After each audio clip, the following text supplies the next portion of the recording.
Chapter 1. Down the Rabbit Hole. Alice was beginning to get very tired of sitting by her sister on the bank and of having nothing to do. Once or twice she peeped into the book her sister was reading, but it had no pictures or conversations in it. And what is the use of a book, thought Alice, without pictures or conversation? So she was considering in her own mind, as well as she could, for the hot day made her feel very sleepy and stupid, whether the pleasure of making a daisy chain would be worth the trouble of getting up and picking the daisies, when suddenly a white rabbit with pink eyes ran close by her. There was nothing so very remarkable in that, nor did Alice think it so very much out of the way to hear the rabbit say to itself, oh dear, I shall be too late." When she thought it over afterwards, it occurred to her that she ought to have wondered at this, but at the time it all seemed quite natural. But when the rabbit actually took a watch out of its waistcoat pocket and looked at it and then hurried on, Alice started to her feet, for it flashed across her mind that she'd never before seen a rabbit with either a waistcoat pocket or a watch to take out of it, and burning with curiosity, she ran across the field after it, and fortunately was just in time to see it pop down a large rabbit hole under the hedge. In another moment down went Alice after it, never once considering how in the world she was to get out again. The rabbit hole went straight on like a tunnel for some way, and then dipped suddenly down. So suddenly that Alice had not a moment to think about stopping herself before she found herself falling down a very deep well. Either the well was very deep, or she fell very slowly, for she had plenty of time as she went down to look about her and to wonder what was going to happen next. First she tried to look down and make out what she was coming to, but it was too dark to see anything. Then she looked at the sides of the well and noticed they were filled with cupboards and bookshelves. Here and there she saw maps and pictures hung from pegs. She took down a jar from one of the shelves as she passed. It was labelled orange marmalade, but to her great disappointment it was empty. She did not like to drop the jar for fear of killing somebody, so managed to put it into one of the cupboards as she fell past it. Down, down, down. Would the fall never come to an end? I wonder how many miles I've fallen by this time, she said aloud. Dinah will miss me very much tonight, I should think. Dinah was the cat. And here Alice began to get rather sleepy, and had just begun to dream that she was walking hand in hand with Dinah, when suddenly, thump, thump, down she came upon a heap of dry leaves, and the fall was over. Alice was not a bit hurt, and she jumped up onto her feet in a moment. She looked up, but it was all dark overhead. Before her was another long passage, and the white rabbit was still in sight, hurrying down it. There was not a moment to be lost. Away went Alice like the wind, and was just in time to hear it say as it turned a corner, "Oh, my ears and whiskers, how late it's getting!" She was close behind it when she turned the corner, but the rabbit was no longer to be seen. She found herself in a long, low hall, which was lit up by a row of lamps hanging from the roof. There were doors all round the hall, but they were all locked. And when Alice had been all the way down one side and up the other, trying every door, she walked sadly down the middle, wondering how she was ever to get out again. Suddenly she came upon a little three-legged table, all made of solid glass. There was nothing on it except a tiny golden key, and Alice's first thought was that it might belong to one of the doors of the hall. But alas, either the locks were too large or the key was too small. But at any rate it would not open any of them. However, the second time round she came upon a low curtain she had not noticed before, and behind it was a little door about 15 inches high. She tried the little golden key in the lock, and to her great delight it fitted. Alice opened the door and found that it led into a small passage not much larger than a rat hole. She knelt down and looked along the passage into the loveliest garden you ever saw. How she longed to get out of that dark hall and wander about among those beds of bright flowers and those cool fountains. But she could not even get her head through the doorway. And even if my head would go through, thought poor Alice, it would be of very little use without my shoulders. Oh, how I wish I could shut up like a telescope. I think I could if I only knew how to begin. There seemed to be no use in waiting by the little door, so she went back to the table. This time she found a little bottle on it, which certainly was not here before, said Alice, and round its neck a paper label with the words "Drink Me" beautifully printed on it in large letters. It was all very well to say "Drink me," but the wise little Alice was not going to do that in a hurry. "No, I'll look first," she said, "and see whether it's marked poison or not." However, this bottle was not marked poison, so Alice ventured to taste it, and finding it very nice, it had in fact a sort of mixed flavour of cherry tart, custard, pineapple, roast turkey, toffee, and hot buttered toast. She very soon finished it off. "What a curious feeling," said Alice. "I must be shutting up like a telescope." And so it was indeed. She was now only 10 inches high, and her face brightened up at the thought that she was now the right size for going through the little door into that lovely garden. First, however, she waited for a few minutes to see if she was going to shrink any further.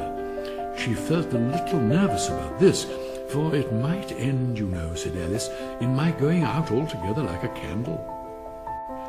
After a little while, finding that nothing more happened, she decided on going into the garden at once. But alas for poor Alice, when she got to the door, she found she had forgotten the little golden key, and when she went back to the table for it, she found she could not possibly reach it.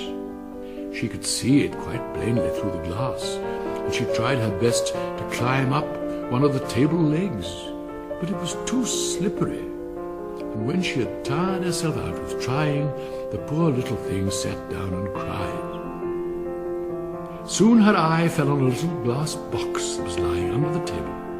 She opened it and found in it a very small cake, on which the words "Eat me" were beautifully marked in currants. "Well, I'll eat it," said Alice, "and if it makes me larger, I can reach the key, and if it makes me smaller, I can creep under the door. So either way I'll get into the garden, and I don't care which happens." She ate a little bit and said anxiously to herself, "Which way? Which way?" holding her hand on the top of her head to feel which way it was growing, and she was quite surprised to find that she remained the same size. To be sure, this generally happens when one eats cake, but Alice had got so much into the way of expecting nothing but out-of-the-way things to happen that it seemed quite dull and stupid for life to go on in the common way. So she set to work and very soon finished off the cake. "Curiouser and curiouser," cried Alice. "Now I'm opening out like the largest telescope that ever was. Goodbye, feet." For when she looked down at her feet, they seemed to be almost out of sight, they were so far off. Just then her head struck against the roof of the hall. In fact, she was now more than 9 feet high, and she at once took up the little golden key and hurried off to the garden door. Poor Alice! It was as much as she could do lying down on one side to look through into the garden with one eye. But to get through was more hopeless than ever. She sat down and began to cry again. After a time, she heard a little pattering of feet in the distance, and she hastily dried her eyes to see what was coming. It was the White Rabbit returning, splendidly dressed, with a pair of white kid gloves in one hand and a large fan in the other. He came trotting along in a great hurry, muttering to himself as he came, "Oh, the Duchess, the Duchess! Oh, won't she be savaged? I've kept her waiting." Alice felt so desperate that she was ready to ask help of anyone. So when the rabbit came near her, she began in a low, timid voice, "If you please, sir, The rabbit started violently, dropped the white kid gloves and the fan, and scurried away into the darkness as hard as he could go. Alice took up the fan and gloves, but as the hall was very hot, she kept fanning herself all the time she went on talking. "Dear, dear, how queer everything is today. And yesterday things went on just as usual. I wonder if I've been changed in the night. Let me think, was I the same when I got up this morning? I almost think I can remember feeling a little different. But if I'm not the same, the next question is, who in the world am I? I'll try and say how doth the little..." And she crossed her hands on her lap as if she were saying lessons and began to repeat it. But her voice sounded hoarse and strange, and the words did not come the same as they used to do. "How doth the little crocodile improve his shining tail, and pour the waters of the Nile on every golden scale? How cheerfully he seems to grin, how neatly spread his claws, and welcomes little fishes in with gently smiling jaws." "Oh, I'm sure those are not the right words," said poor Alice. As she said this, she looked down at her hands and was surprised to see that she had put on one of the rabbit's little white kid gloves while she was talking.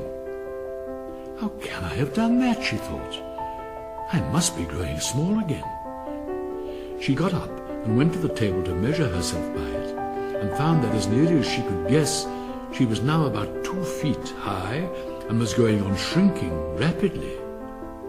She soon found that the cause of this was the fan she was holding, and she dropped it hastily, just in time to avoid shrinking away altogether. "That was a narrow escape," said Alice, a good deal frightened at the sudden change, but very glad to find herself still in existence. "And now for the garden." And she ran with all speed back to the little door.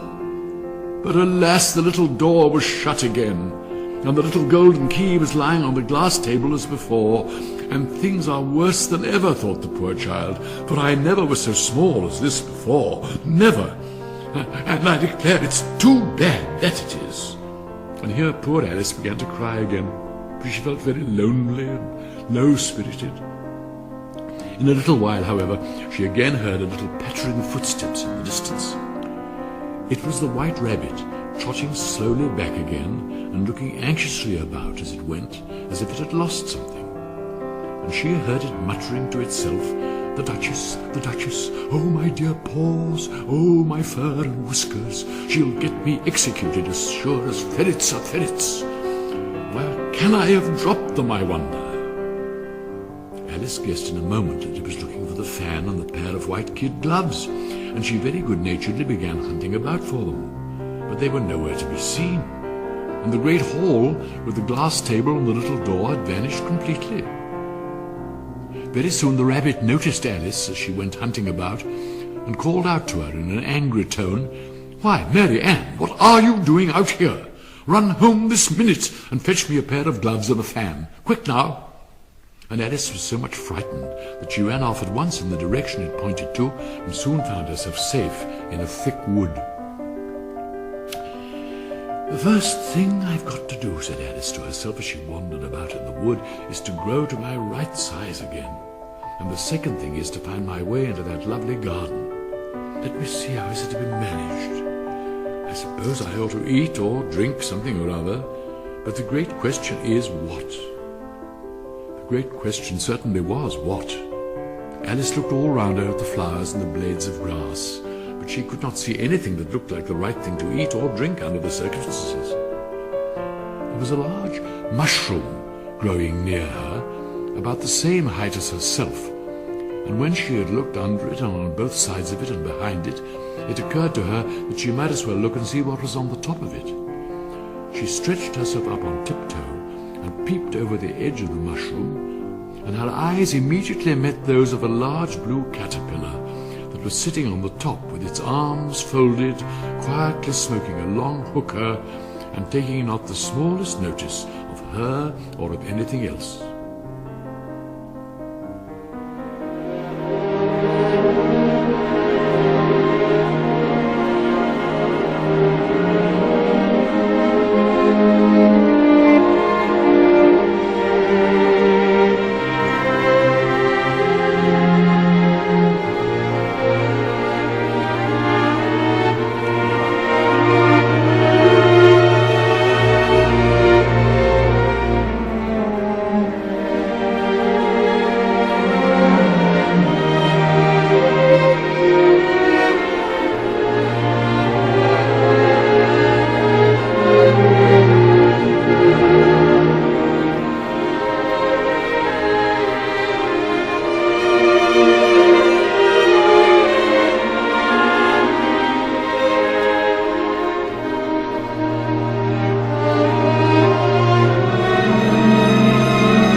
2. Advice from a Caterpillar. The caterpillar and Alice looked at each other for some time in silence. At last, the caterpillar took the hooker out of its mouth and addressed her in a languid, sleepy voice. "Who are you?" said the caterpillar. This was not a very encouraging opening for a conversation. Alice replied rather shyly, I hardly know, sir, just at present. At least I know who I was when I got up this morning, but I think I must have been changed several times since then." "What do you mean by that?" said the caterpillar sternly. "Explain yourself." "I can't explain myself, I'm afraid, sir," said Alice, "because I'm not myself, you see." "I don't see," said the caterpillar. "I'm afraid I can't put it more clearly," Alice replied very politely, "for I can't understand it myself to begin with. And being so many different sizes in a day is very confusing." "It isn't," said the caterpillar. "Well, perhaps you haven't found it so yet," said Alice. "But when you have to turn into a chrysalis, you will someday, you know, and then after that into a butterfly, I should think you'll feel it a little queer, won't you?" "Not a bit," said the caterpillar. "Well, perhaps your feelings may be different," said Alice. "All I know is it'd feel very queer to me." "You," said the caterpillar contemptuously. "Who are you?" Which brought them back again to the beginning of the conversation. Alice felt a little irritated at the caterpillars making such very short remarks, and she drew herself up and said very gravely, "I think you ought to tell me who you are first." "Why?" said the caterpillar. Here was another puzzling question, and as Alice could not think of any good reason, and as the caterpillar seemed to be in a very unpleasant state of mind, she turned away. "Come back," the caterpillar called after her. "I've something important to say." This sounded promising, certainly. Alice turned and came back again. "Keep your temper," said the caterpillar. "Is that all?" said Alice, swallowing down her anger as well as she could. "No," said the caterpillar. Alice thought she might as well wait, as she had nothing else to do, and perhaps after all it might tell her something worth hearing. For some minutes it puffed away without speaking, but at last it unfolded its arms, took the hooker out of its mouth again, and said, "So you think you're changed, do you?" "I'm afraid I am, sir," said Alice. "I can't remember things as I used, and I don't keep the same size for 10 minutes together." "Can't remember what things?" said the caterpillar. "Well, I've tried to say, 'How doth the little busy bee?' but it all came different," Alice replied in a very melancholy voice. "Repeat, 'You are old, Father William,'" said the caterpillar. Alice folded her hands and began. "You are old, Father William," the young man said, "and your hair has become very white, and yet you incessantly stand on your head. Do you think at your age it is right?" "In my youth," Father William replied to his son, "I feared it might injure the brain, but now that I am perfectly sure I have none, why, I do it again and again." "You are old," said the youth, "as I mentioned before, and have grown most uncommonly fat. Yet you turned a back somersault in at the door. Pray, what is the reason of that?" "In my youth," said the sage, as he shook his grey locks, "I kept all my limbs very supple by the use of this ointment, 1 shilling the box. Allow me to sell you a couple."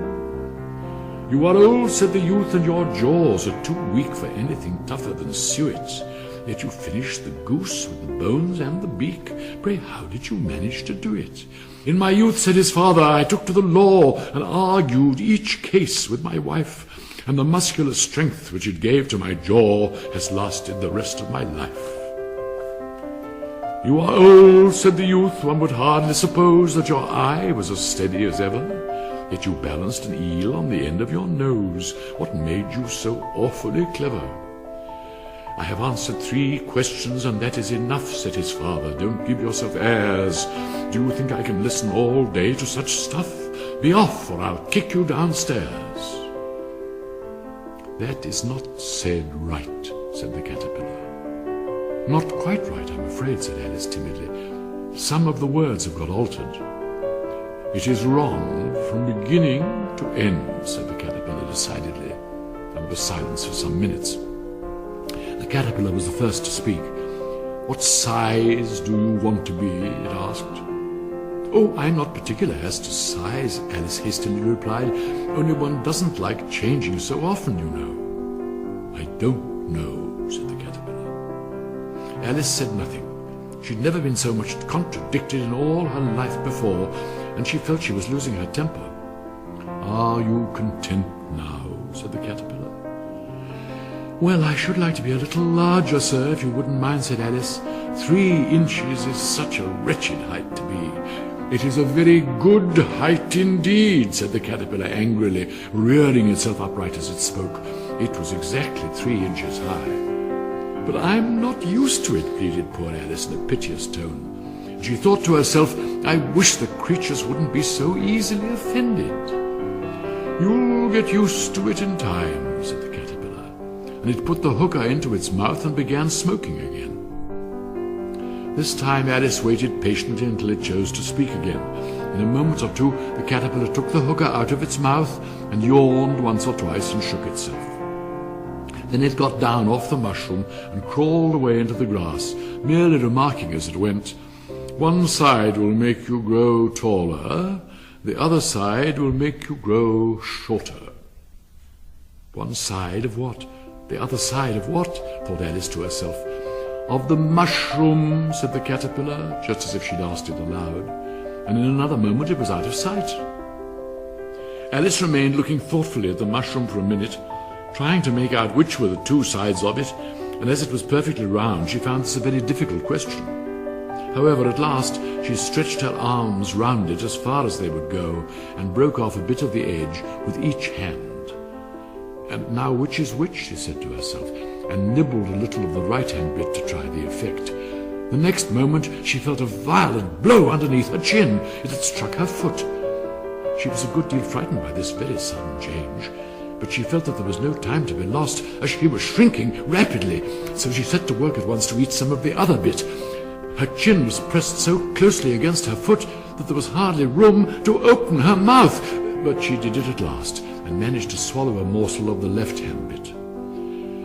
"Oh, come, my head's free at last," said Alice in a tone of delight, which changed into alarm in another moment when she found that her shoulders were nowhere to be found. All she could see when she looked down was an immense length of neck, which seemed to rise like a stalk out of a sea of green leaves that lay far below her. "What can all that green stuff be?" said Alice, "and where have my shoulders got to? And oh, my poor hands, how is it I can't see you?" She was moving them about as she spoke, but no result seemed to follow except a little shaking among the distant green leaves. As there seemed to be no chance of getting her hands up to her head, she tried to get her head down to them, and was delighted to find that her neck would bend about easily in any direction, like a serpent. She had just succeeded in curving it down into a graceful zigzag, and was going to dive in among the leaves, which she found to be nothing but the tops of the trees under which she had been wandering, when a sharp hiss made her draw back in a hurry. A large pigeon had flown into her face and was beating her violently with its wings. "Serpent!" screamed the pigeon. "I'm not a serpent," said Alice indignantly. "Let me alone." "Serpent, I say again," repeated the pigeon, but in a more subdued tone, and adding with a kind of sob, "I've tried every way and nothing seemed to suit them. I've tried the roots of trees, and I've tried banks, and I've tried hedges," the pigeon went on without attending to her, "but those serpents, there's no pleasing them. As if it wasn't trouble enough hatching the eggs, but I must be on the lookout for serpents night and day. Why, I haven't had a wink of sleep these 3 weeks. And just as I'd taken the highest tree in the wood, and just as I was thinking I would be free of them at last, they must needs come wriggling down from the sky. Oh, serpents!" "But I'm not a serpent, I tell you," said Alice. I'm a... "Well, what are you?" said the pigeon. I can see you're trying to invent something." I'm a little girl," said Alice rather doubtfully. "Ah, likely story indeed," said the pigeon in a tone of the deepest contempt. "I've seen a good many little girls in my time, but never one with such a neck as that. No, you're a serpent, and there's no use denying it. I suppose you'll be telling me next that you never tasted an egg." "You're looking for eggs, I know that well enough, And what does it matter to me whether you're a little girl or a servant?" "It matters a good deal to me," said Alice hastily, "but I'm not looking for eggs as it happens, and if I was, I shouldn't want yours. I don't like them raw." "Well, be off then," said the pigeon in a sulky tone, as it settled down again into its nest. Alice crouched down among the trees as well as she could, for her neck kept getting entangled among the branches, and every now and then she had to stop and untwist it. After a while she remembered that she still held the pieces of mushroom in her hands, and she set to work very carefully, nibbling first at one and then at the other, and growing sometimes taller and sometimes shorter, until she had succeeded in bringing herself down to her usual height. It was so long since she'd been anything near the right size that it felt quite strange at first. But she got used to it in a few minutes, and began talking to herself as usual. "Come, there's half my plan done now. How puzzling all these changes are. I'm never sure what I'm going to be from one minute to another. However, I've got back to my right size. The next thing is to get into that beautiful garden. How is that to be done, I wonder?" As she said this, she came suddenly upon an open place with a little house in it about 4 feet high. "Whoever lives there," thought Alice, "it'll never do to come upon them this size. Why, I should frighten them out of their wits." So she began nibbling at the right-hand bit again, and did not venture to go near the house till she had brought herself down to 9 inches high.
Chapter 3. Pig and Pepper. For a minute or two she stood looking at the house and wondering what to do next, when suddenly a footman in livery came running out of the wood. She considered him to be a footman because he was in livery, otherwise, judging by his face only, she would have called him a fish, and rapped loudly at the door with his knuckles. It was opened by another footman in livery, with a round face and large eyes like a frog, and both footmen, Alice noticed, had powdered hair that curled all over their heads. She felt very curious to know what it was all about, and crept a little way out of the wood to listen. The fish footman began by producing from under his arm a great letter, nearly as large as himself, and this he handed over to the other, saying in a solemn tone, "For the Duchess, an invitation from the Queen to play croquet." The frog footman repeated in the same solemn tone, only changing the order of the words a little, "From the Queen, an invitation for the Duchess to play croquet." Then they both bowed low, and their curls got entangled together. Alice laughed so much at this that she had to run back into the wood for fear of their hearing her. And when she next peeped out, the fish footman was gone, and the other was sitting on the ground near the door, staring stupidly up into the sky. Alice went timidly up to the door and knocked. "There's no sort of use in knocking," said the footman, "and that for 2 reasons. First, because I'm on the same side of the door as you are. Secondly, because I'm making such a noise inside, no one could possibly hear you." Certainly there was a most extraordinary noise going on within, a constant howling and sneezing, and every now and then a great crash, as if a dish or kettle had been broken to pieces. "Please then," said Alice, "how am I to get in?" "There might be some sense in your knocking," the footman went on without attending to her, "if we had the door between us. For instance, if you were inside, you might knock, and I would let you out, you know." He was looking up into the sky all the time he was speaking, and this Alice thought decidedly uncivil. "But perhaps he can't help it," she said to herself. "His eyes are so very nearly at the top of his head. But at any rate he might answer questions." "How am I to get in?" she repeated loud. "I shall sit here," the footman remarked, "till tomorrow." At this moment the door of the house opened, and a large plate came skimming out straight at the footman's head. It just grazed his nose and broke to pieces against one of the trees behind him. "Or next day, maybe," the footman continued in the same tone, exactly as if nothing had happened. "How am I to get in?" asked Alice again in a louder tone. "Are you to get in at all?" said the footman. "That's the first question, you know." It was, no doubt. Only Alice did not like to be told so. "It's really dreadful," she muttered to herself, "the way all the creatures argue. It's enough to drive one crazy." The footman seemed to think this a good opportunity for repeating his remark with variations. "I shall sit here," he said, "on and off, for days and days." "But what am I to do?" said Alice. "Anything you like," said the footman, and began whistling. "Oh, there's no use in talking to him," said Alice desperately. "He's perfectly idiotic." And she opened the door and went in. The door led right into a large kitchen, which was full of smoke from one end to the other. The Duchess was sitting on a three-legged stool in the middle, nursing a baby. The cook was leaning over the fire, stirring a large cauldron, which seemed to be full of soup. There's certainly too much pepper in that soup," Alice said to herself. Whoosh, as well as she could for sneezing. Well, there certainly was too much of it in the air. Even the Duchess sneezed occasionally, and the baby was sneezing and howling alternately without a moment's pause. The only things in the kitchen that did not sneeze were the cook and a large cat, which was sitting on the hearth and grinning from ear to ear. "Please, would you tell me," said Alice a little timidly, for he was not quite sure whether it was good manners for her to speak first, "why your cat grins like that?" "It's a Cheshire cat," said the Duchess, "and that's why." "Pig!" She said the last word with such sudden violence that Alice quite jumped. But she saw in another moment that it was addressed to the baby and not to her, so she took courage and went on again.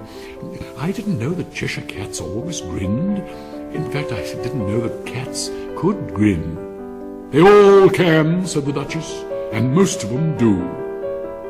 "I don't know any of them that do," Alice said very politely, feeling quite pleased to have got into a conversation. "You don't know much," said the Duchess, "and that's a fact." Alice did not at all like the tone of this remark, and thought it would be as well to introduce some other subject of conversation. While she was trying to fix on one, the cook took the cauldron of soup off the fire, and at once set to work throwing everything within her reach at the Duchess and the baby. The fire irons came first, then followed a shower of saucepans, plates, and dishes. The Duchess took no notice of them, even when they hit her, and the baby was howling so much already that it was quite impossible to say whether the blows hurt it or not. "Here, you may nurse it a bit if you like," the Duchess said to Alice, flinging the baby at her as she spoke. "I must go and get ready to play croquet with the Queen." And she hurried out of the room. The cook threw a frying pan after her as she went out, but it just missed her. Alice caught the baby with some difficulty, as it was a queer-shaped little creature, and held out its arms and legs in all directions, just like a starfish, thought Alice. As soon as she had made out the proper way of nursing it, which was to twist it up into a sort of knot, and then keep tight hold of its right ear and left foot so as to prevent it undoing itself, she carried it out into the open air. "If I don't take this child away with me," thought Alice, "they are sure to kill it in a day or two. Wouldn't it be murder to leave it behind?" She said the last words out loud, and the little thing grunted in reply. It had left off sneezing by this time. "Don't grunt," said Alice. "It's not at all a proper way of expressing yourself." The baby grunted again, and Alice looked very anxiously into its face to see what was the matter with it. There could be no doubt that it had a very turned-up nose, much more like a snout than a real nose. Also, its eyes were getting extremely small for a baby. Altogether, Alice did not like the look of the thing at all. "If you're going to turn into a pig, my dear," said Alice seriously, "I'll have nothing more to do with you. Mind now." The poor little thing sobbed again, or grunted, it was impossible to say which, and they went on for some while in silence. Alice was just beginning to think to herself, "Now what am I to do with this creature when I get it home?" when it grunted again so violently that she looked down into its face in some alarm. This time there could be no mistake about it. It was neither more nor less than a pig, and she felt that it would be quite absurd for her to carry it any further. So she set the little creature down, and felt quite relieved to see it trot away quietly into the wood. If it had grown up, she said to herself, it would have made a dreadfully ugly child. But it makes rather a handsome pig, I think. And she began thinking over other children she knew who might do very well as pigs, and was just saying to herself, if one only knew the right way to change them, when she was a little startled by seeing the Cheshire Cat sitting on a bough of a tree a few yards off. The cat only grinned when it saw Alice. It looked good-natured, she thought. Still, it had very long claws and a great many teeth, so she felt it ought to be treated with respect. Cheshire Puss, she began rather timidly, as she did not at all know whether it would like the name. However, it only grinned a little wider. Come, it's pleased so far, thought Alice, and she went on, would you tell me, please, which way I ought to go from here? That depends a good deal on where you want to get to, said the cat. I don't much care where, said Alice. Then it doesn't matter which way you go, said the cat.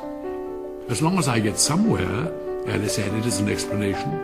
Oh, you're sure to do that, said the cat, if you only walk long enough. Alice felt this couldn't be denied, so she tried another question. What sort of people live about here? In that direction, the cat said, waving its right paw round, lives a hatter. And in that direction, waving the other paw, lives a March hare. Visit either you like. They're both mad. But I don't want to go among mad people, Alice remarked. Oh, you can't help that, said the cat. We are all mad here. I'm mad. You're mad. How do you know I'm mad, said Alice. You must be, said the cat, or you wouldn't have come here. Alice didn't think that proved it at all. However, she went on, and how do you know that you're mad? To begin with, said the cat, a dog is not mad. You grant that? I suppose so, said Alice. Well then, the cat went on, you see, a dog growls when it's angry, and wags its tail when it's pleased. Now I growl when I'm pleased, and wag my tail when I'm angry. Therefore I'm mad. I call it purring, not growling, said Alice. Call it what you like, said the cat. Do you play croquet with the Queen today? I should like it very much, said Alice, but I haven't been invited yet. You'll see me there, said the cat, and vanished. Alice was not much surprised at this. She was getting so used to queer things happening. While she was looking at the place where it had been, it suddenly appeared again. By the by, what became of the baby? Said the cat. I'd nearly forgotten to ask. It turned into a pig, Alice quietly said, just as if it had come back in a natural way. I thought it would, said the cat, and this time it vanished quite slowly, beginning with the end of the tail and ending with the grin, which remained some time after the rest of it had gone. Well, I've often seen a cat without a grin, thought Alice, but a grin without a cat. It's the most curious thing I ever saw in all my life. Alice waited a little, half expecting to see it again, but it did not appear, and after a minute or two she walked on in the direction in which the March Hare was said to live. "I've seen hatters before," she said to herself. "The March Hare will be much the most interesting, and perhaps, as this is May, it won't be raving mad, at least not so mad as it was in March." She had not gone much farther before she came in sight of the house of the March Hare. She thought it must be the right house, because the chimneys were shaped like ears, and the roof was thatched with fur. It was so large a house that she did not like to go near it till she had nibbled some more of the left-hand bit of mushroom and raised herself to about 2 feet high. Even then she walked up towards it rather timidly, saying to herself, "Suppose it should be raving mad after all. I almost wish I'd gone to see the Hatter instead."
Chapter 4.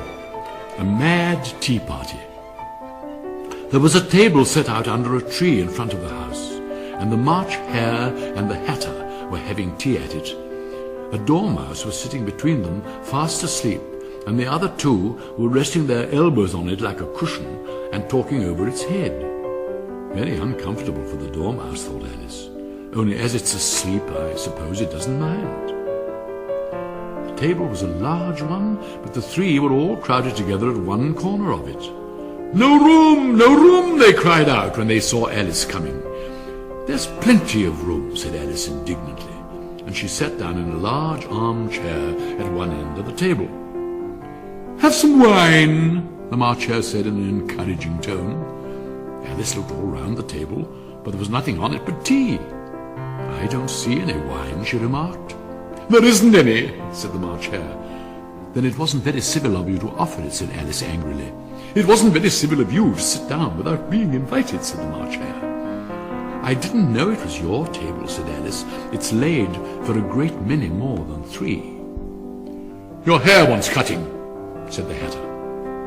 He'd been looking at Alice for some time with great curiosity, and this was his first speech. "You shouldn't make personal remarks," Alice said with some severity. "It's very rude." The Hatter opened his eyes very wide on hearing this, but all he said was, "Why is a raven like a writing desk?" "Come, we shall have some fun now," thought Alice. "I'm glad they began asking riddles. I believe I can guess that," she added aloud. "Do you mean that you think you can find out the answer to it?" said the March Hare. "Exactly so," said Alice. "Then you should say what you mean," the March Hare went on. "I do," Alice hastily replied. At least I mean what I say. That's the same thing, you know." "Not the same thing a bit," said the Hatter. "You might just as well say that I see what I eat is the same thing as I eat what I see." "You might just as well say," added the March Hare, "that I like what I get is the same thing as I get what I like." "You might just as well say," added the Dormouse, who seemed to be talking in his sleep, "that I breathe when I sleep is the same thing as I sleep when I breathe." "It is the same thing with you," said the Hatter.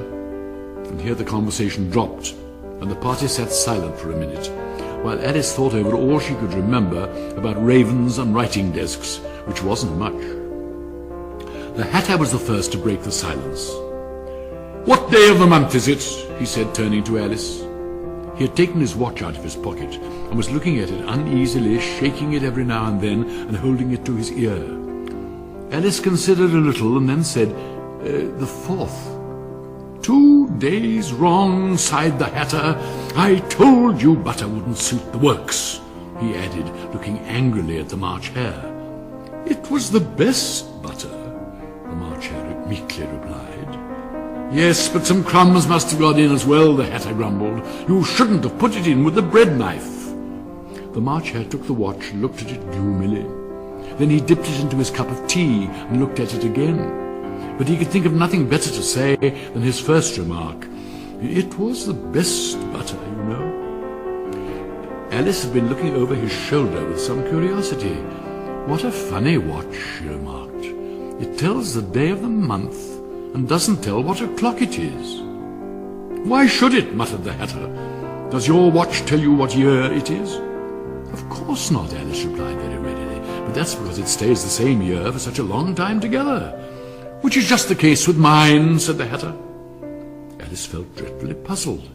The Hatter's remark seemed to have no meaning in it, and yet it was certainly English. I don't quite understand, she said, as politely as she could. The Dormouse is asleep again, said the Hatter, and he poured a little hot tea upon its nose. The Dormouse shook its head impatiently and said, without opening its eyes, of course, just what I was going to remark myself. Have you guessed the riddle yet? The Hatter said, turning to Alice again.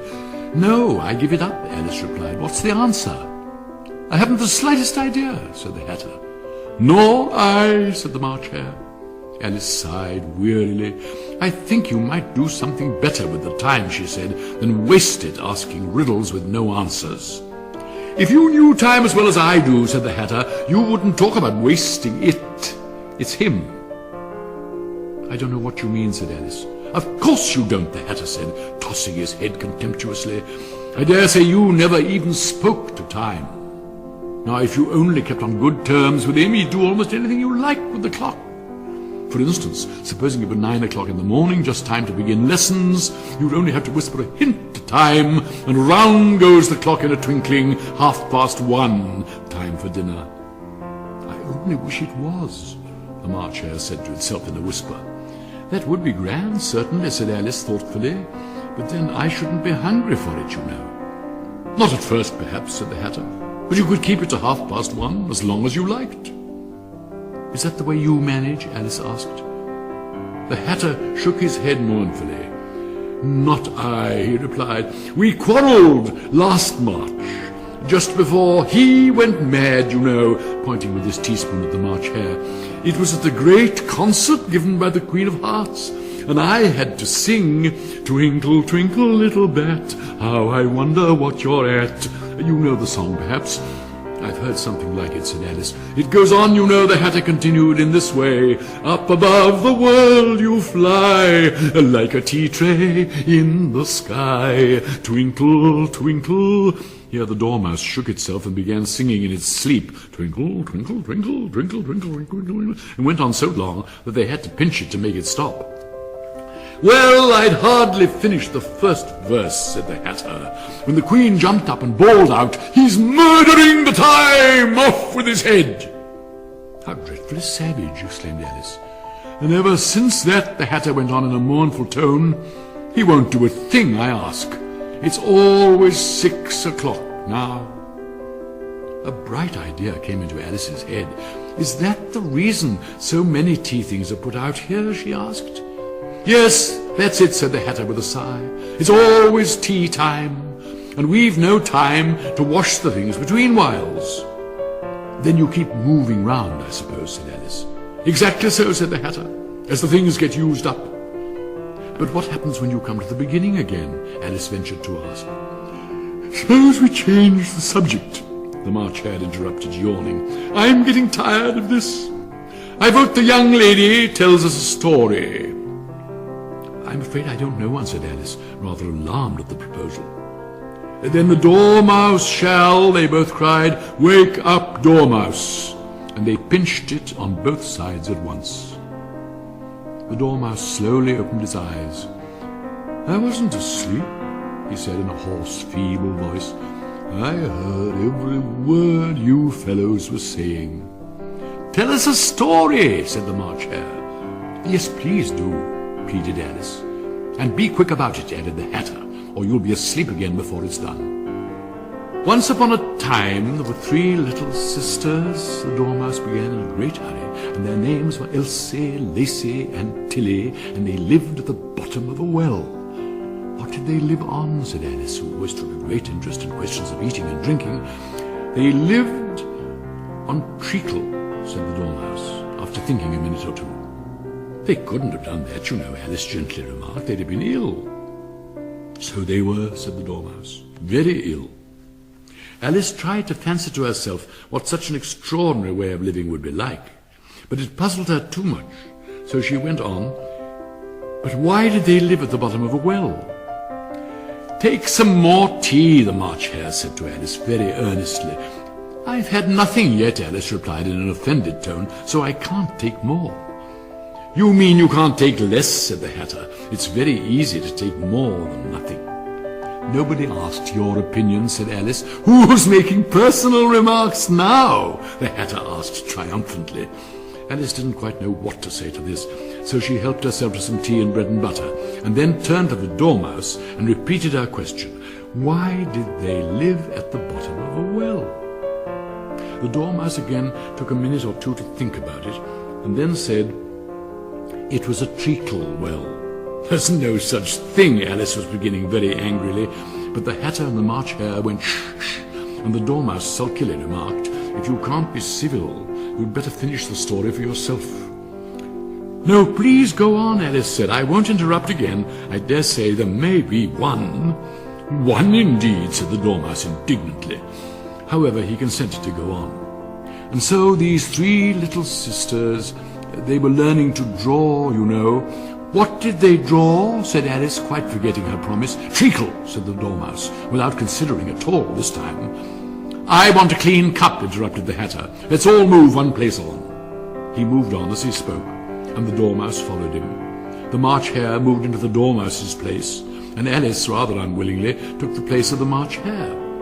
The Hatter was the only one who got any advantage from the change, and Alice was a good deal worse off, as the March Hare had just upset the milk jug into his plate. Alice did not wish to offend the Dormouse again, so she began very cautiously, but I don't understand. Where did they draw the treacle from? You can draw water out of a water well, said the Hatter, so I should think you could draw treacle out of a treacle well. Eh, stupid? But they were in the well, Alice said to the Dormouse, not choosing to notice this last remark. Of course they were, said the Dormouse. Well in. The answer so confused poor Alice that she let the Dormouse go on for some time without interrupting it. They were learning to draw, the Dormouse went on, yawning and rubbing its eyes, but it was getting very sleepy, and they drew all manner of things. Everything that begins with an M. Why with an M, said Alice. Why not, said the March Hare. Alice was silent. The Dormouse had closed its eyes by this time and was going off into a doze. But on being pinched by the Hatter, it woke up again with a little shriek and went on, Oh, that begins with an M, such as mousetraps and the moon and memory and muchness. You know, you say things are much of a muchness. Did you ever see such a thing as a drawing of a muchness? Really, now you ask me, said Alice, very much confused. I don't think. Then you shouldn't talk, said the Hatter. This piece of rudeness was more than Alice could bear. She got up in great disgust and walked off.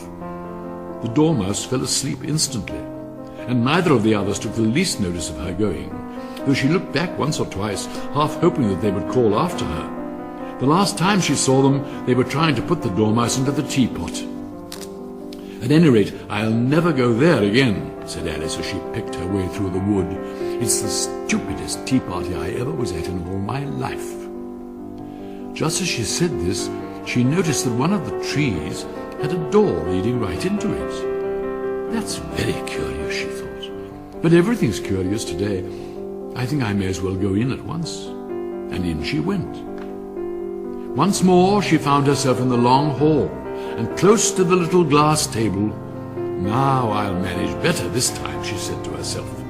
and began by taking the little golden key and unlocking the door that led into the garden. Then she set to work, nibbling at the mushroom.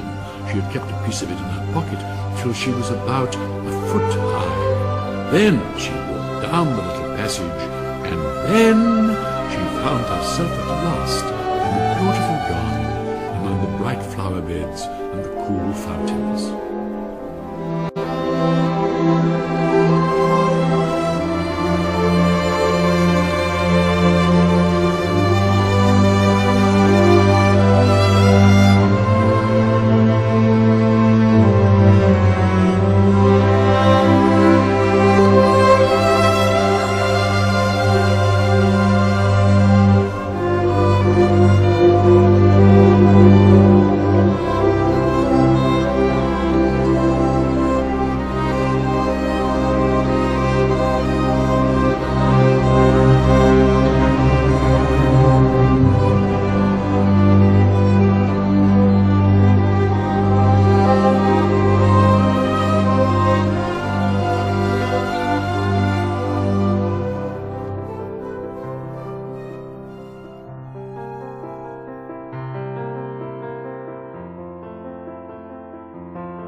Chapter 5. The Queen's Croquet Ground.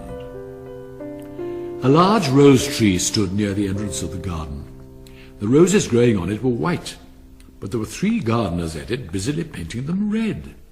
Alice thought this a very curious thing, and she went nearer to watch them, and just as she came up to them, she heard one of them say, "Look out now, Five, don't go splashing paint over me like that."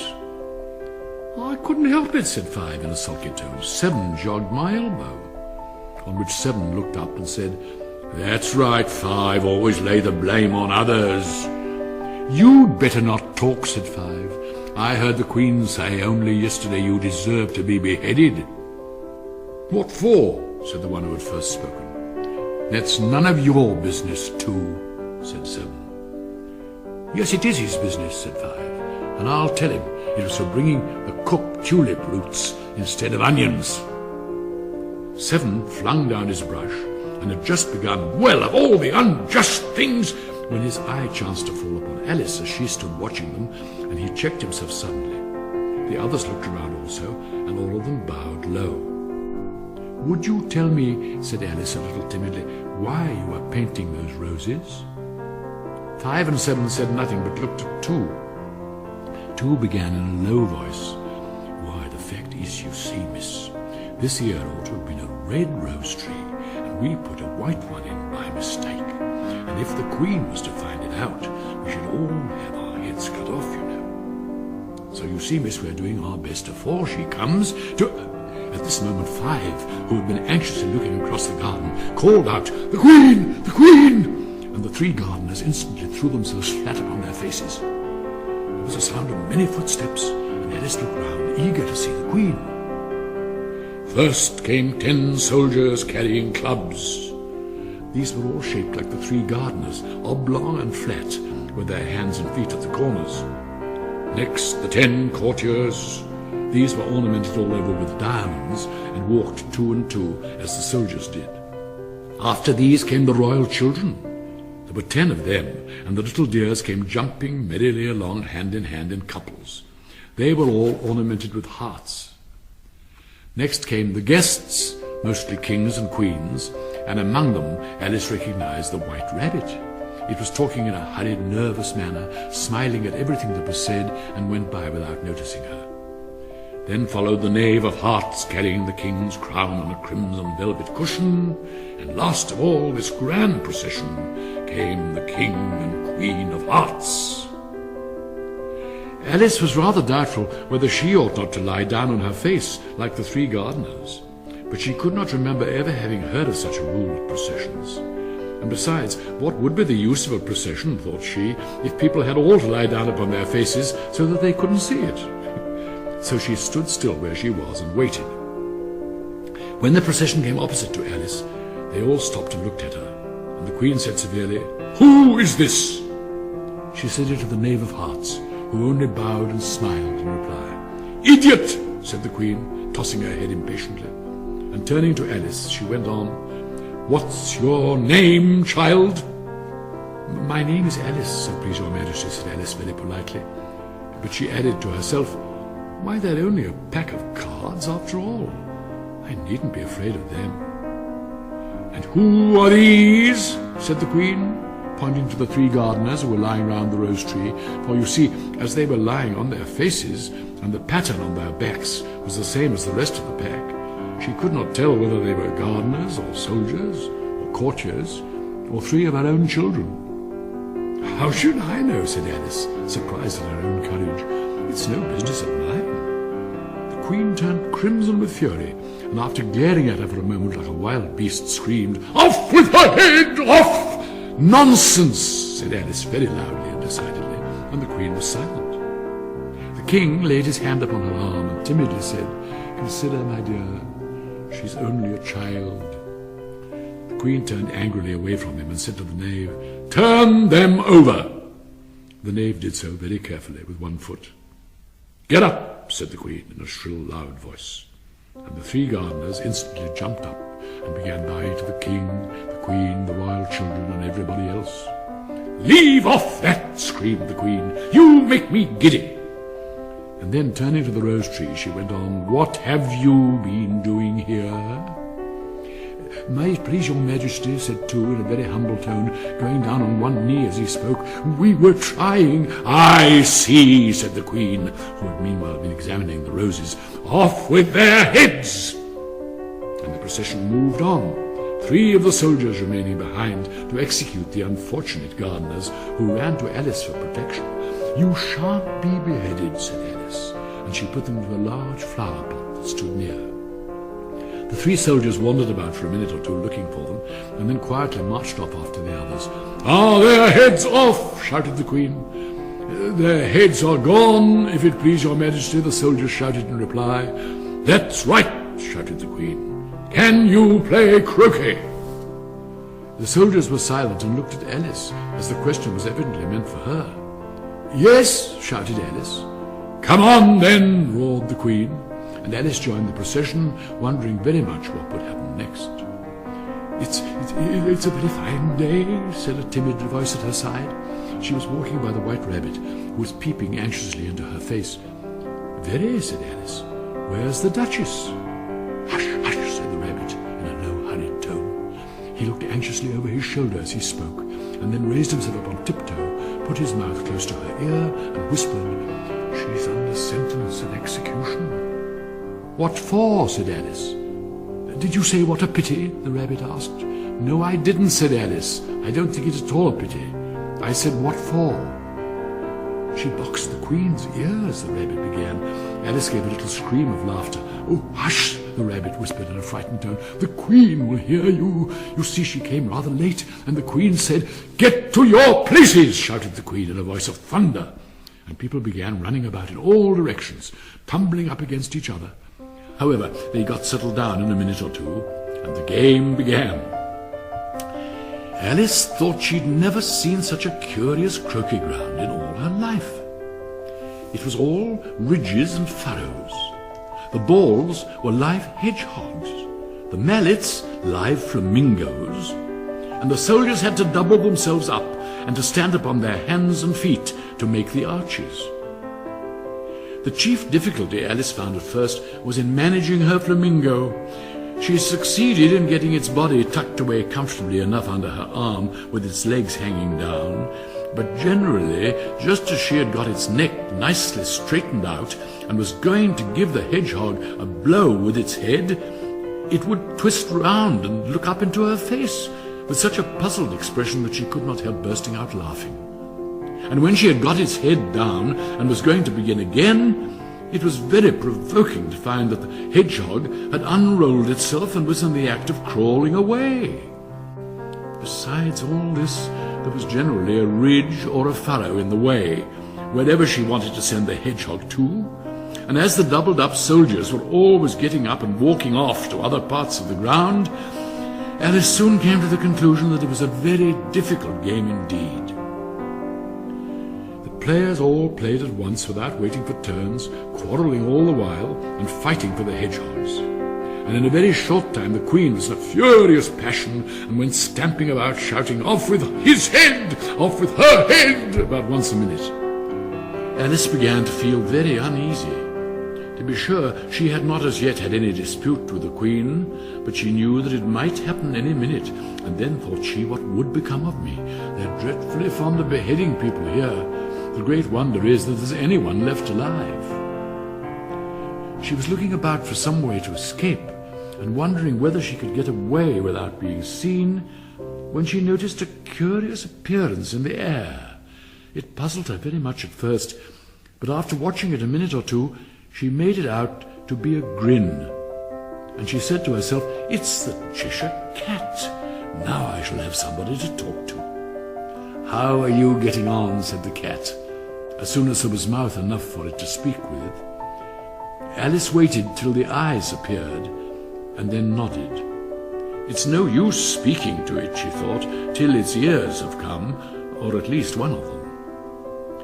In another minute the whole head appeared, and then Alice put down her flamingo and began an account of the game, feeling very glad she had someone to listen to her. The cat seemed to think that there was enough of it now in sight, and no more of it appeared.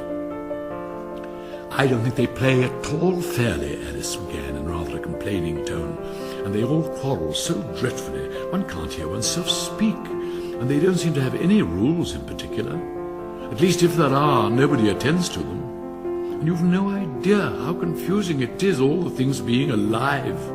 For instance, there's the arch I've got to go through next, walking about at the other end of the ground, and I should have croqueted the Queen's hedgehog just now, only it ran away when it saw mine coming." "How do you like the Queen?" said the cat in a low voice.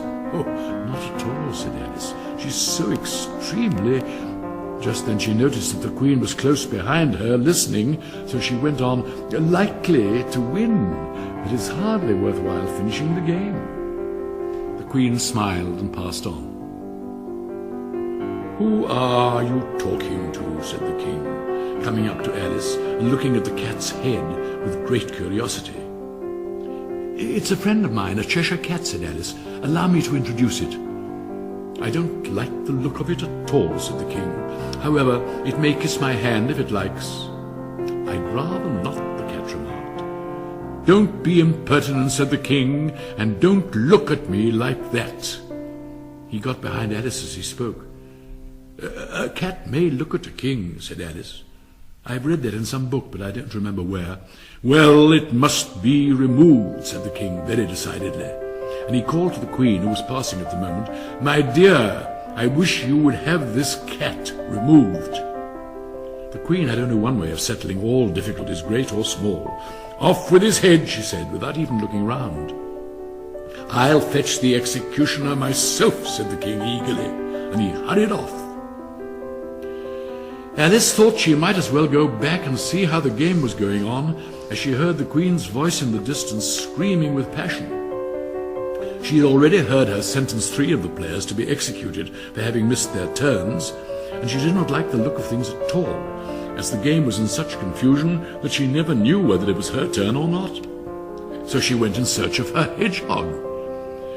The hedgehog was engaged in a fight with another hedgehog, which seemed to Alice an excellent opportunity for croqueting one of them with the other.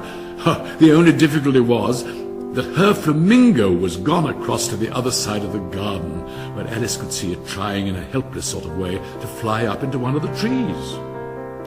By the time she had caught the flamingo and brought it back, the fight was over, and both the hedgehogs were out of sight.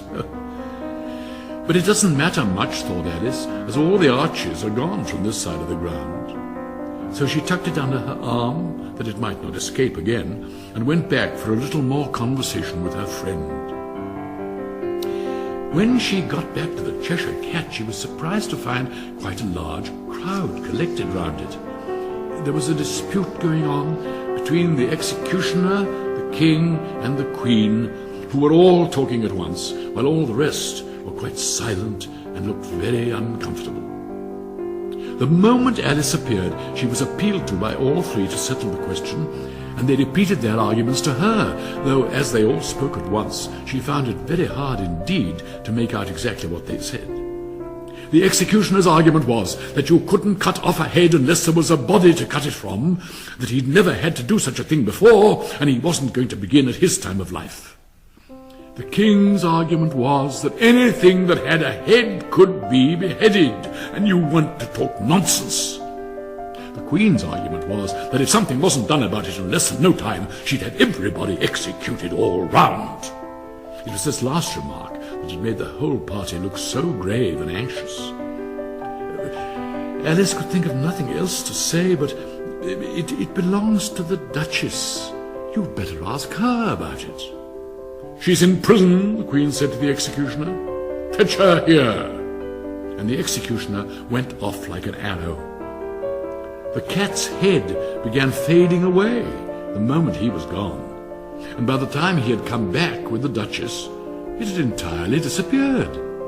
So the king and the executioner ran wildly up and down looking for it, while the rest of the party went back to the game.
Chapter 6. The Mock Turtle's Story. You can't think how glad I am to see you again, you dear old thing, said the Duchess, as she tucked her arm affectionately into Alice's, and they walked off together. Alice was very glad to find her in such a pleasant temper, and thought to herself that perhaps it was only the pepper that had made her so savage when they met in the kitchen. When I'm a Duchess, she said to herself, not in a very hopeful tone though, I won't have any pepper in my kitchen at all. Soup does very well without. Maybe it's always pepper that makes people hot-tempered, she went on, very much pleased at having found out a new kind of rule, and vinegar that makes them sour, and chamomile that makes them bitter, and barley sugar and such things that make children sweet-tempered. I only wish people knew that. Then they wouldn't be so stingy about it, you know. She'd quite forgotten the Duchess by this time, and was a little startled when she heard her voice close to her ear. You're thinking about something, my dear, and that makes you forget to talk. I can't tell you just now what the moral of that is, but I shall remember it in a bit. Perhaps it hasn't one, Alice ventured to remark. Tut, tut, child, said the Duchess. Everything has got a moral, if only you can find it. And she squeezed herself up closer to Alice's side as she spoke. Alice did not much like her keeping so close to her. First, because the Duchess was very ugly, and secondly, because she was exactly the right height to rest her chin upon Alice's shoulder, and it was an uncomfortably sharp chin. I dare say you're wondering why I don't put my arm round your waist, the Duchess said after a pause. The reason is that I'm doubtful about the temper of your flamingo. Shall I try the experiment?" "He might bite," Alice cautiously replied, not feeling at all anxious to have the experiment tried. "Very true," said the Duchess. "Flamingos and mustard both bite. And the moral of that is, birds of a feather flock together." "Only mustard isn't a bird," Alice remarked. "Right as usual," said the Duchess. "What a clear way you have of putting things." "It's a mineral, I think," said Alice. "Of course it is," said the Duchess, who seemed ready to agree to everything that Alice said. "There's a large mustard mine near here, and the moral of that is, the more there is of mine, the less there is of yours." "Oh, I know," exclaimed Alice, who had not attended to this last remark. It's a vegetable. It doesn't look like one, but it is." "I quite agree with you," said the Duchess. "And the moral of that is, be what you would seem to be, or if you'd like to put it more simply, never imagine yourself not to be otherwise than what it might appear to others that what you were or might have been was not otherwise than what you had been would have appeared for them to be otherwise." "I think I should understand that better," Alice said very politely, "if I had it written down. But I'm afraid I can't quite follow it as you say it." "That's nothing to what I could say if I chose," the Duchess replied in a pleased tone. "Pray don't trouble yourself to say it any longer than that," said Alice. "Oh, don't talk about trouble," said the Duchess. "I make you a present of everything I've said as yet." A cheap sort of present, thought Alice. I'm glad they don't give birthday presents like that. But she did not venture to say it out loud. "Thinking again?" the Duchess asked, with another dig of her sharp little chin. "I've a right to think," said Alice sharply, for she was beginning to feel a little worried. "Just about as much right," said the Duchess, "as pigs have to fly. And the But here, to Alice's great surprise, the Duchess's voice died away, even in the middle of her favourite word, moral, and the arm that was linked to hers began to tremble. Alice looked up, and there stood the Queen in front of them, with her arms folded, frowning like a thunderstorm. A fine day, Your Majesty," the Duchess began in a low, weak voice. "Now I give you fair warning," shouted the Queen, stamping on the ground as she spoke. "Either you or your head must be off, and that in about half no time. Take your choice." The Duchess took her choice and was gone in a moment. "Let's go on with the game," the Queen said to Alice. And Alice was too much frightened to say a word, but slowly followed her back to the croquet ground. The other guests had taken advantage of the Queen's absence and were resting in the shade. However, the moment they saw her, they hurried back to the game, the Queen merely remarking that a moment's delay would cost them their lives. All the time they were playing, the Queen never left off quarrelling with the other players and shouting, "Off with his head," or "Off with her head." Those whom she sentenced were taken into custody by the soldiers, who of course had to leave off being archers to do this, so that by the end of half an hour or so there were no archers left, and all the players except the King and the Queen and Alice were in custody and under sentence of execution. Then the Queen left off, quite out of breath, and said to Alice, "Have you seen the mock turtle yet?" "No," said Alice, I don't even know what a mock turtle is." "It's the thing mock turtle soup is made from," said the Queen. "I never saw one or heard of one," said Alice. "Come on then," said the Queen, "and he shall tell you his history." As they walked off together, Alice heard the King say in a low voice to the company generally, "You are all pardoned." "Come, that's a good thing," she said to herself, for she had felt quite unhappy at the number of executions the Queen had ordered. They very soon came upon a griffin lying fast asleep in the sun. "Up, lazy thing," said the Queen, "and take this young lady to see the mock turtle and to hear his history. I must go back and see after some executions I have ordered." And she walked off, leaving Alice alone with the griffin. Alice did not quite like the look of the creature, but on the whole she thought it would be quite as safe to stay with it as to go after that savage Queen, so she waited. The griffin sat up and rubbed its eyes. Then it watched the Queen till she was out of sight. Then it chuckled. "What fun," said the griffin, half to itself, half to Alice. "What is the fun?" said Alice. "Why, she," said the griffin. "It's all her fancy, that. She never executes nobody, you know. Come on." Everyone says "come on" here, thought Alice as she went slowly after it. I never was so ordered about in all my life, never. They had not gone far before they saw the Mock Turtle in the distance, sitting sad and lonely on a little ledge of rock. And as they came nearer, Alice could hear him sighing as if his heart would break. She pitied him deeply. "What is his sorrow?" she asked the Gryphon. And the Gryphon answered very nearly in the same words as before, "It's all his fancy, that. He hasn't got no sorrow, you know. Come on." So they went up to the Mock Turtle, who looked at them with large eyes full of tears, but said nothing. "This here young lady," said the Gryphon, "she wants for to know your history, she do." "I'll tell it her," said the Mock Turtle, in a deep hollow tone. "Sit down, both of you, and don't speak a word till I've finished." So they sat down, and nobody spoke for some minutes. Alice thought to herself, "I don't see how he can ever finish if he doesn't begin." But she waited patiently. "Once," said the Mock Turtle at last with a deep sigh, "I was a real turtle." These words were followed by a very long silence, broken only by an occasional exclamation of from the Gryphon and constant heavy sobbing of the Mock Turtle. Alice was very nearly getting up and saying, "Thank you, sir, for your interesting story," but she could not help thinking that there must be more to come, so she sat still and said nothing. "When we were little," the Mock Turtle went on at last, more calmly, though sobbing a little now and then, "we went to school in the sea. We had the best of educations. In fact, we went to school every day." "I've been to a day school too," said Alice. "You needn't be so proud as all that." "With extras?" asked the Mock Turtle a little anxiously. "Yes," said Alice. "We learnt French and music." "And washing?" said the Mock Turtle. "Certainly not," said Alice indignantly. "Ah, then yours wasn't a really good school," said the Mock Turtle in a tone of great relief. "Now at ours, they had at the end of the bill French, music, and washing, extra." "You couldn't have wanted it much," said Alice, living at the bottom of the sea. "I couldn't afford to learn it," said the Mock Turtle with a sigh. "I only took the regular course."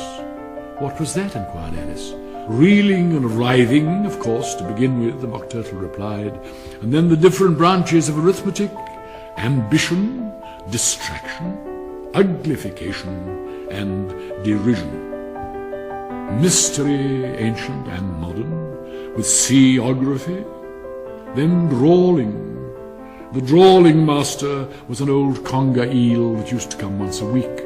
He taught us drawling, stretching, and fainting in coils." "What was that like?" said Alice. "Well, I can't show it you myself," the Mock Turtle said. "I'm too stiff, and the Gryphon never learnt it." "Hadn't time," said the Gryphon. "I went to the classical master, though. He was an old crab, he was." "I never went to him," the Mock Turtle said with a sigh. "He taught laughing and grief, they used to say." So he did, said the Gryphon, sighing in his turn, and both creatures hid their faces in their paws. "And how many hours a day did you do lessons?" said Alice, in a hurry to change the subject. 10 hours the first day," said the Mock Turtle, 9 the next, and so on. "What a curious plan," exclaimed Alice. "That's the reason they're called lessons," the Gryphon remarked, "because they listen from day to day." This was quite a new idea to Alice, and she thought it over a little before she made her next remark. "Then the 11th day must have been a holiday." "Of course it was," said the Mock Turtle. "And how did you manage on the 12th?" Alice went on eagerly. "That's enough about lessons," the Gryphon interrupted in a very decided tone. "Tell us something about the games now."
Chapter 7. The Lobster Quadrille.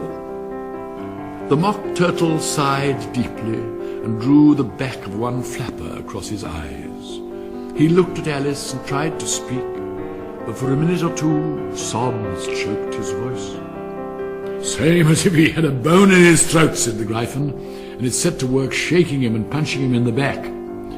At last the Mock Turtle recovered his voice, and with tears running down his cheeks, went on again. "You may not have lived much under the sea."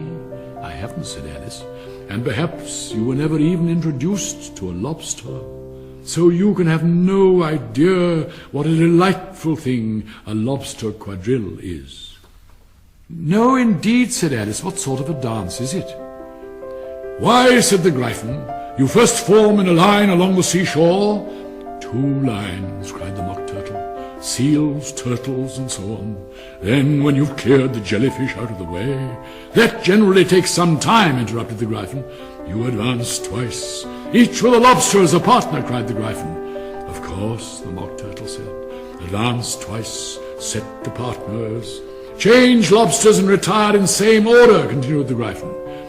"Then, you know," the Mock Turtle went on, "you throw the lobsters," shouted the Gryphon with a bound into the air, "as far out to sea as you can." "Swim after them," screamed the Gryphon. "Turn a somersault in the sea," cried the Mock Turtle, capering wildly about. "Change lobsters again," yelled the Gryphon. "Back to land again, and—" "That's all the first figure," said the Mock Turtle, suddenly dropping his voice. And the two creatures, who had been jumping about like mad things, sat down again very sadly and quietly and looked at Alice. "It must be a very pretty dance," said Alice, timidly. "Would you like to see a little of it?" said the Mock Turtle. "Very much indeed," said Alice. "Let's try the first figure," said the Mock Turtle to the Gryphon. "We can do without lobsters, you know. Which shall sing?" "Oh, you sing," said the Gryphon. "I've forgotten the words."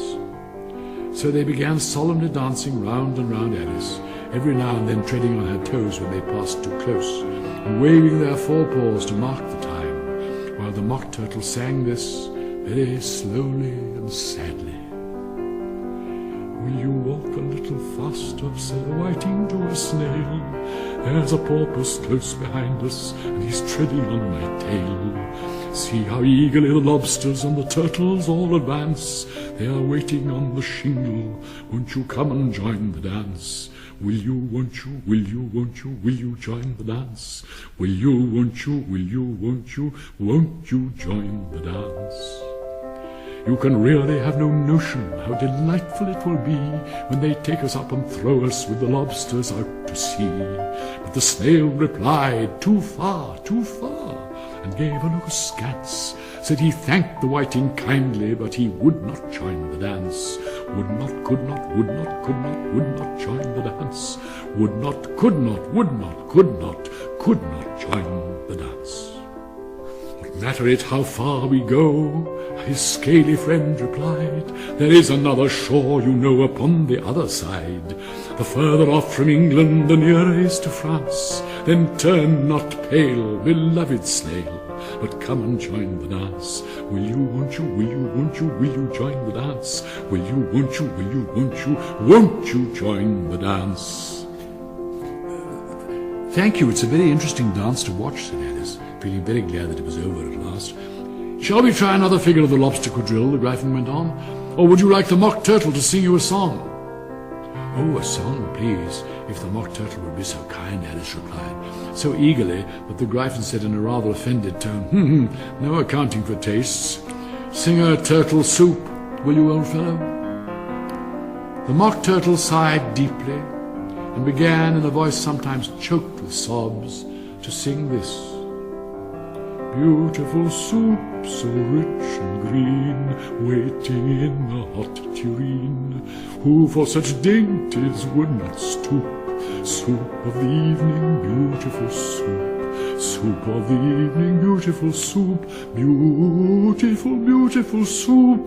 Soup of the evening, beautiful, beautiful soup.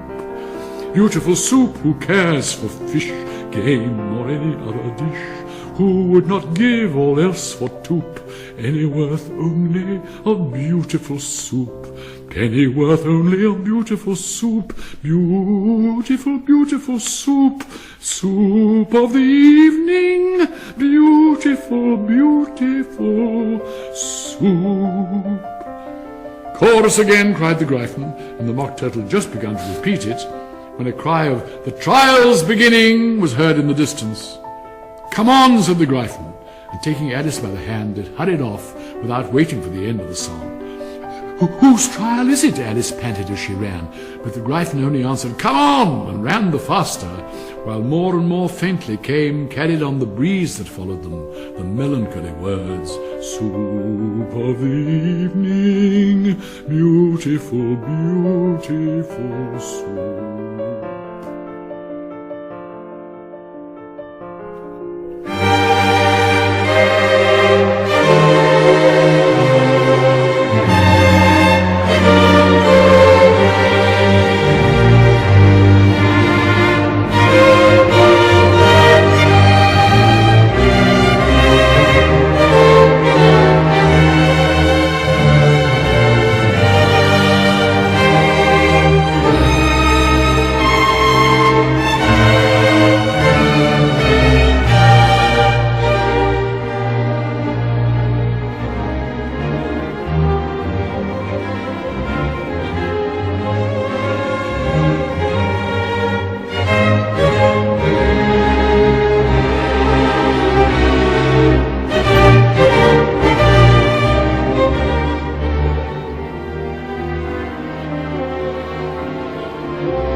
Chapter 8.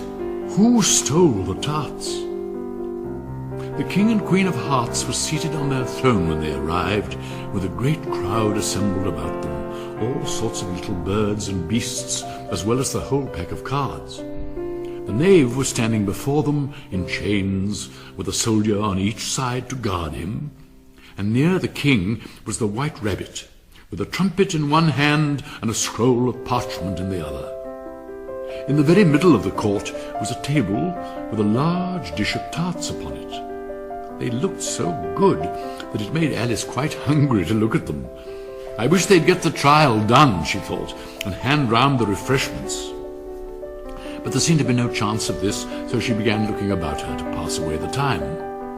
The judge, by the way, was the king, and as he wore his crown over the wig, he did not look at all comfortable, and it was certainly not becoming. The 12 jurors were all writing very busily on slates. "What are they all doing?" Alice whispered to the Gryphon. "They can't have anything to put down yet, before the trial's begun." "They're putting down their names," the Gryphon whispered in reply, for fear they should forget them before the end of the trial.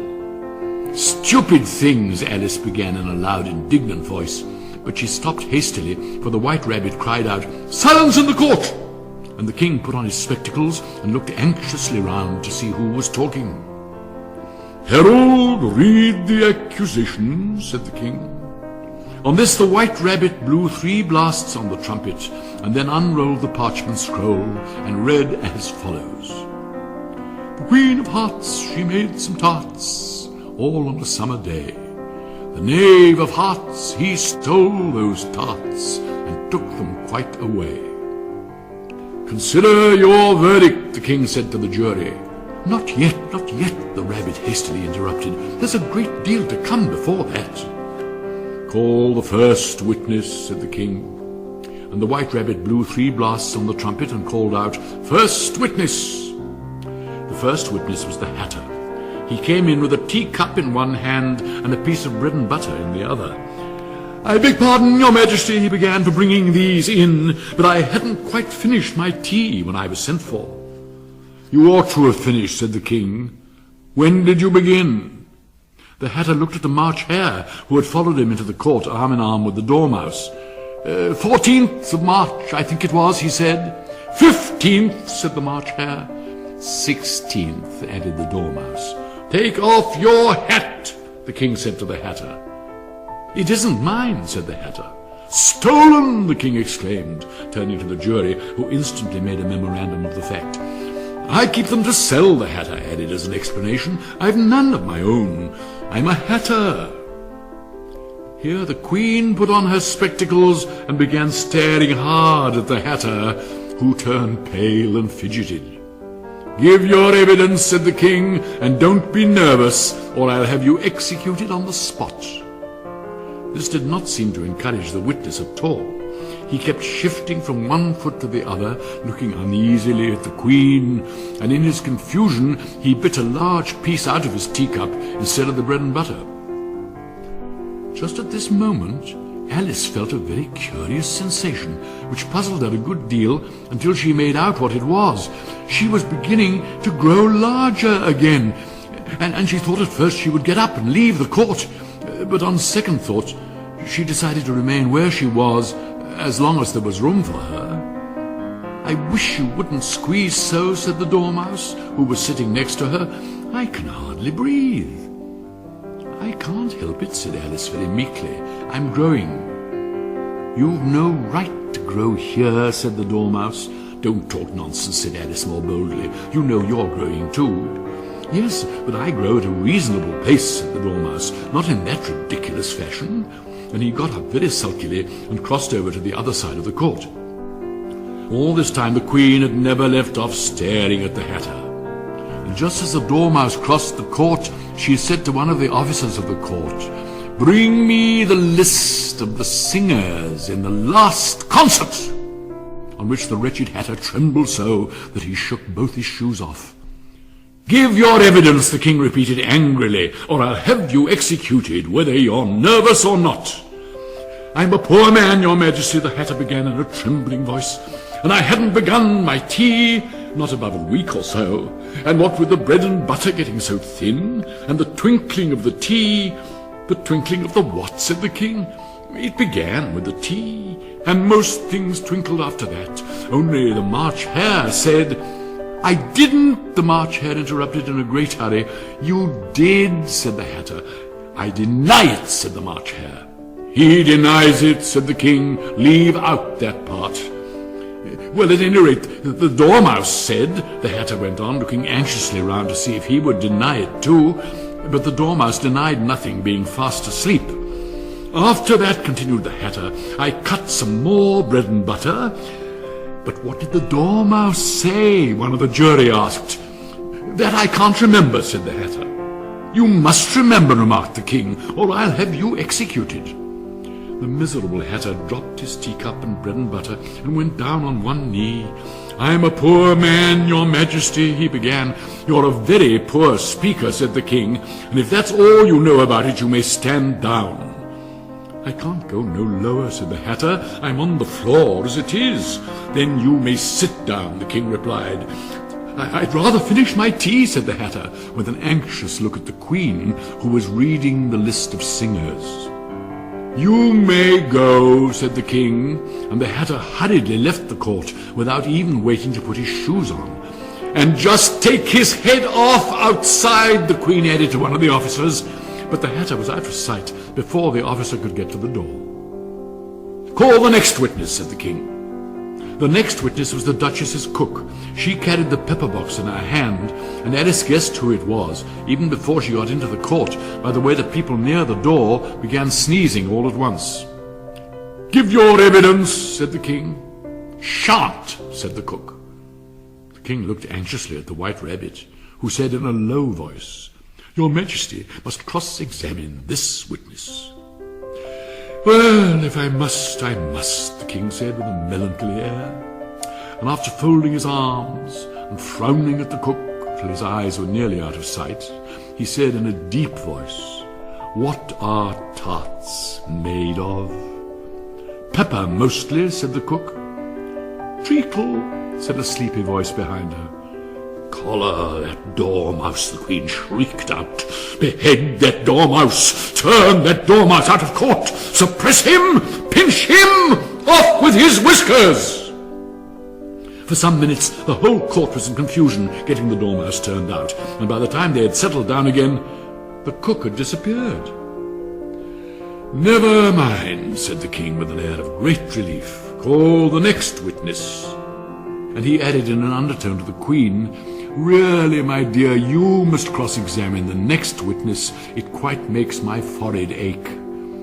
Alice watched the White Rabbit as he fumbled over the list, feeling very curious to see what the next witness would be like.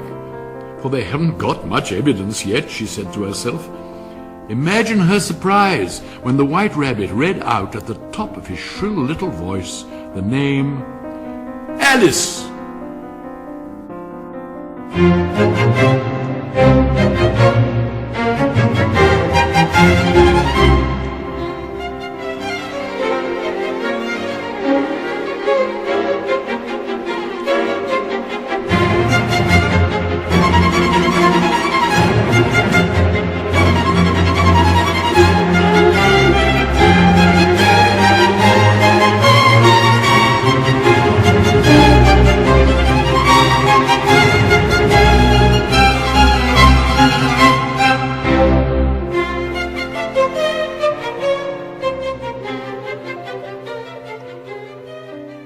Chapter 9. Alice's Evidence. "Here!" cried Alice, quite forgetting in the flurry of the moment how large she had grown in the last few minutes. And she jumped up in such a hurry that she tipped over the jury box with the edge of her skirt, upsetting all the jurymen onto the heads of the crowd below, and there they lay sprawling about, reminding her very much of a globe of goldfish she had accidentally upset the week before. "Oh, I beg your pardon," she exclaimed in a tone of great dismay, and began picking them up again as quickly as she could. For the accident of the goldfish kept running in her head, and she had a vague sort of idea they must be collected at once and put back into the jury box, or they would die. "The trial cannot proceed," said the king in a very grave voice, "until all the jurymen are back in their proper places. All," he repeated with great emphasis, looking hard at Alice as he said so. Alice looked at the jury box and saw that in her haste she had put the lizard in head downwards, and the poor little thing was waving its tail about in a melancholy way, being quite unable to move. She soon got it out again and put it right. "Not that it signifies much," she said to herself. "I should think it would be quite as much use in the trial one way up as the other." As soon as the jury had a little recovered from the shock of being upset, and their slates and pencils had been found and handed back to them, they set to work very diligently to write out a history of the accident. All except the lizard, who seemed too much overcome to do anything but sit with its mouth open, gazing up into the roof of the court. "What do you know about this business?" the king said to Alice. "Nothing," said Alice. "Nothing whatever?" persisted the king. "Nothing whatever," said Alice. "That's very important," the king said, turning to the jury. They were just beginning to write this down on their slates when the White Rabbit interrupted. "Unimportant, your majesty means, of course," he said in a very respectful tone, but frowning and making faces at him as he spoke. "Unimportant, of course, I meant," the king hastily said, and then went on to himself in an undertone, "Important, unimportant, unimportant, important," as if he were trying which word sounded best. Some of the jury wrote it down important and some unimportant. Alice could see this as she was near enough to look over their slates, but it doesn't matter a bit, she thought to herself. At this moment the king, who had been for some time busily writing in his notebook, called out "Silence!" and read out from his book, "Rule 42, all persons more than a mile high to leave the court." Everybody looked at Alice. "I'm not a mile high," said Alice. "You are," said the king. "Nearly 2 miles high," added the queen. "Well, I shan't go at any rate," said Alice. "Besides, that's not a regular rule. You invented it just now." "It's the oldest rule in the book," said the king. "Then it ought to be number 1, said Alice. The king turned pale and shut his notebook hastily. "Consider your verdict," he said to the jury in a low, trembling voice. "There's more evidence to come yet," "Please, your Majesty," said the White Rabbit, jumping up in a great hurry, "this paper has just been picked up." "What's in it?" said the Queen. "I haven't opened it yet," said the White Rabbit, but it seems to be a letter written by the prisoner to somebody." "It must have been that," said the King, "unless it was written to nobody, which isn't usual, you know." "Who is it directed to?" said one of the jurymen. "It isn't directed at all," said the White Rabbit. "In fact, there's nothing written on the outside." He unfolded the paper as he spoke and added, "It isn't a letter after all. It's a set of verses." "Are they in the prisoner's handwriting?" asked another of the jurymen. "No, they're not," said the White Rabbit, "and that's the queerest thing about it." The jury all looked puzzled. "He must have imitated somebody else's hand," said the King. The jury all brightened up again. "Please, your Majesty," said the knave, "I didn't write it, and they can't prove I did. There's no name signed at the end." "If you didn't sign it," said the King, "that only makes the matter worse. You must have meant some mischief, or else you'd have signed your name like an honest man." There was a general clapping of hands at this. It was the first really clever thing the King had said that day.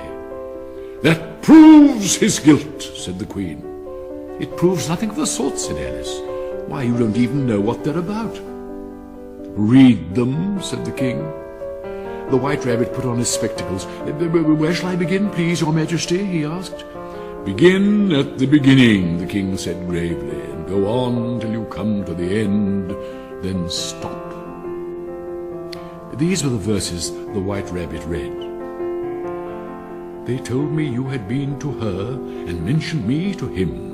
She gave me a good character, but said I could not swim. He sent them word I had not gone. We know it to be true. If she should push the matter on, what would become of you? I gave her one, they gave him two, you gave us three or more. They all returned from him to you, though they were mine before.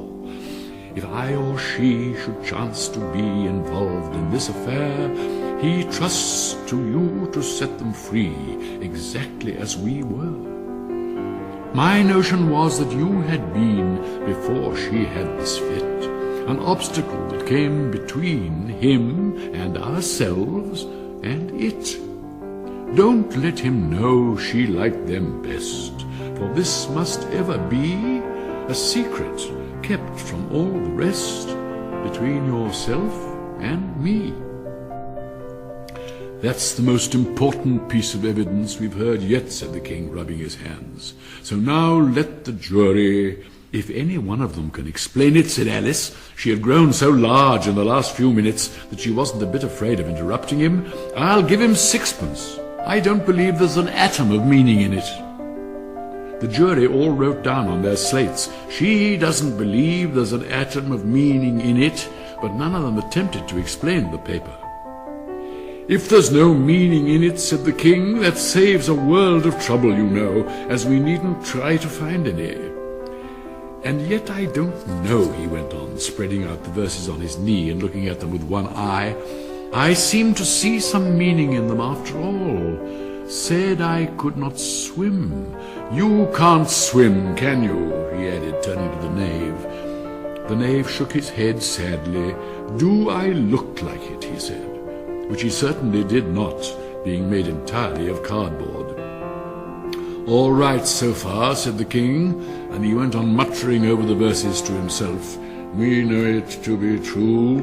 That's the jury, of course. "I gave her one, they gave him two." Why, that must be what he did with the tarts, you know. "But it goes on, they all returned from him to you," said Alice. "Why, there they are," said the King triumphantly, pointing to the tarts on the table. "Nothing can be clearer than that. Then again, before she had this fit—" "You never had fits, my dear, I think," he said to the Queen. "Never!" said the Queen furiously, throwing an inkstand at the lizard as she spoke. "Then the words don't fit you," said the King, looking round the court with a smile. There was a dead silence. "It's a pun," the King added, in an offended tone, and everybody laughed. "Let the jury consider their verdict," the king said for about the 20th time that day. "No, no," said the queen. "Sentence first, verdict afterwards." "Stuff and nonsense," said Alice loudly. "The idea of having the sentence first." "Hold your tongue," said the queen, turning purple. "I won't," said Alice. "Off with her head," the queen shouted at the top of her voice. Nobody moved. "Who cares for you?" said Alice. She'd grown to her full size by this time. "You're nothing but a pack of cards." At this the whole pack rose up into the air and came flying down upon her. She gave a little scream, half of fright and half of anger, and tried to beat them off, and found herself lying on the bank with her head in the lap of her sister, who was gently brushing away some dead leaves that had fluttered down from the trees upon her face. "Wake up, Alice dear," said her sister. "Why, what a long sleep you've had." "Oh, I've had such a curious dream," said Alice. And she told her sister, as well as she could remember them, all those strange adventures of hers that you have just been reading about. And still as she listened, or seemed to listen, the whole place around her became alive with the strange creatures of her little sister's dream. The long grass rustled at her feet as the white rabbit hurried by. She could hear the rattle of the teacups as the March Hare and his friends shared their never-ending meal, and the shrill voice of the queen ordering off her unfortunate guests to execution. Once more the pig baby was sneezing on the Duchess's knee, while plates and dishes crashed round it. Once more the shriek of the Gryphon filled the air, mixed up with the distant sobs of the miserable mock turtle. And when she had finished, her sister kissed her and said, "It was a curious dream, dear, certainly, but now run into your tea, it's getting late." So Alice got up and ran off, thinking while she ran, as well she might, what a wonderful dream it had been.